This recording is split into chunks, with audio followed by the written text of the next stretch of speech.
Okay, that's it. Leave no trace, baby. It's day 16, walking across Ireland. Let's go.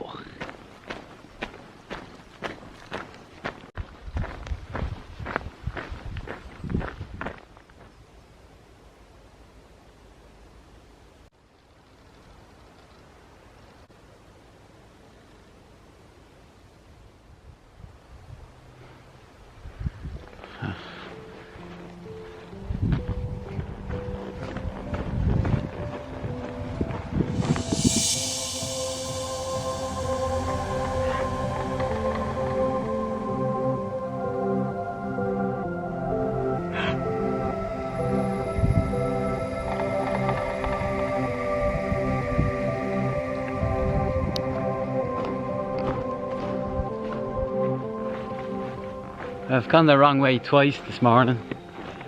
It doesn't usually matter. It doesn't usually matter. Because eventually I realise and I just look at the map and I go a slightly different way and it's the same direction.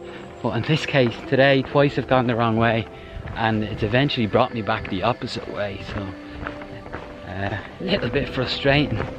It's my own fault though, my own incompetence.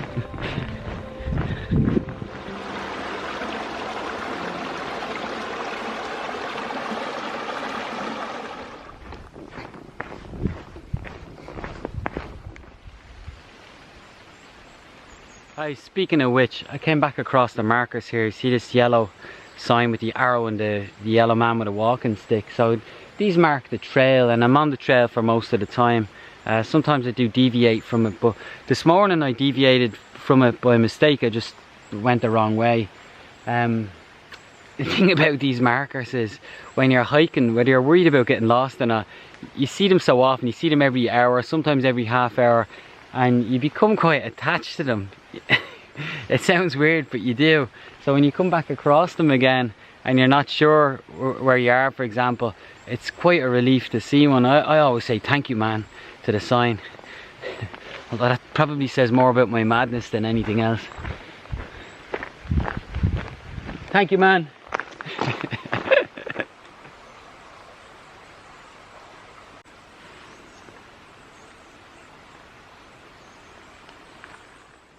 Here you go, if you do have any kids, this is proof here. I just found it in the forest.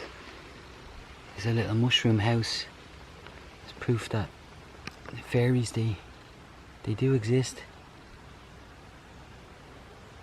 Wow, can't believe I spotted that.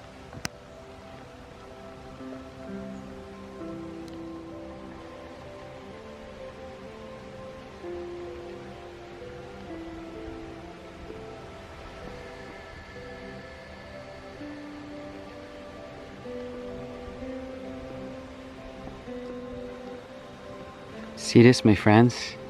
It's a fairies meeting place. Gatherings held after dark. That's brilliant.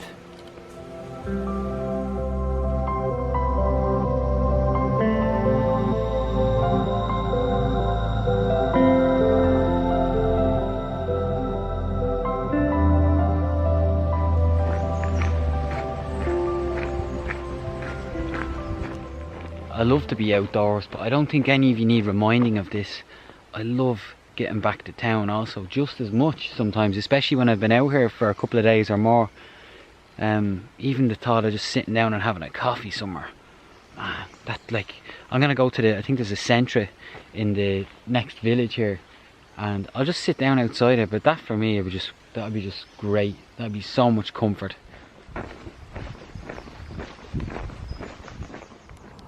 I was hoping for coffee, but well, it doesn't look like this one is open. Willie Brennan, Ireland's best known highwayman.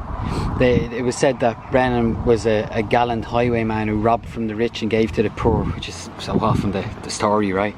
Ireland's best highwayman, Willie Brennan, was born in 1784 near Raspberry Hill. With a price of £400 on his head, he and his faithful accomplice, paddler Bon Hogan,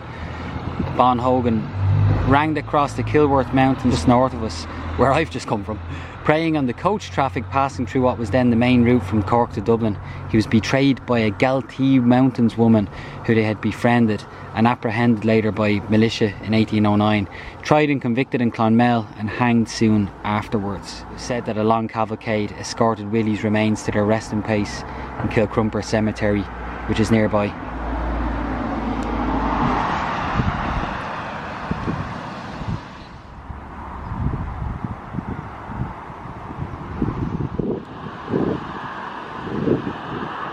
Something very funny happened today. I came down out of the mountains and I went into a gas station here to charge my batteries and make the video for yesterday and upload it. So I was there for about 2 hours and all of a sudden this guy comes over stands over me at the table, and it was a friend of mine, Anto Fury. He was coming back from a weekend escape with a couple of friends of his in Clonakilty, and he said to me, I knew I was going to see you here. I just knew, or not here exactly, but I knew I was going to see you today. It was really random, really weird. We had a great chat. So good to catch up with him. The thing is, I'm still here after charging my gear and getting everything sorted in the cafe. By the time I got up to leave, it was bucketing down with rain. So I tried to wait that out, and by the time I was finished waiting that out, it was late. And I knew that I would have to hike at least 15 kilometers to get to the next spot, past the city here, to get to the next spot to camp for the night. So long story short, I looked up a bed and breakfast, and there was one right around the corner from where I was, so I was able to book in there for the night. That just took all my stress away. It blew my budget entirely, but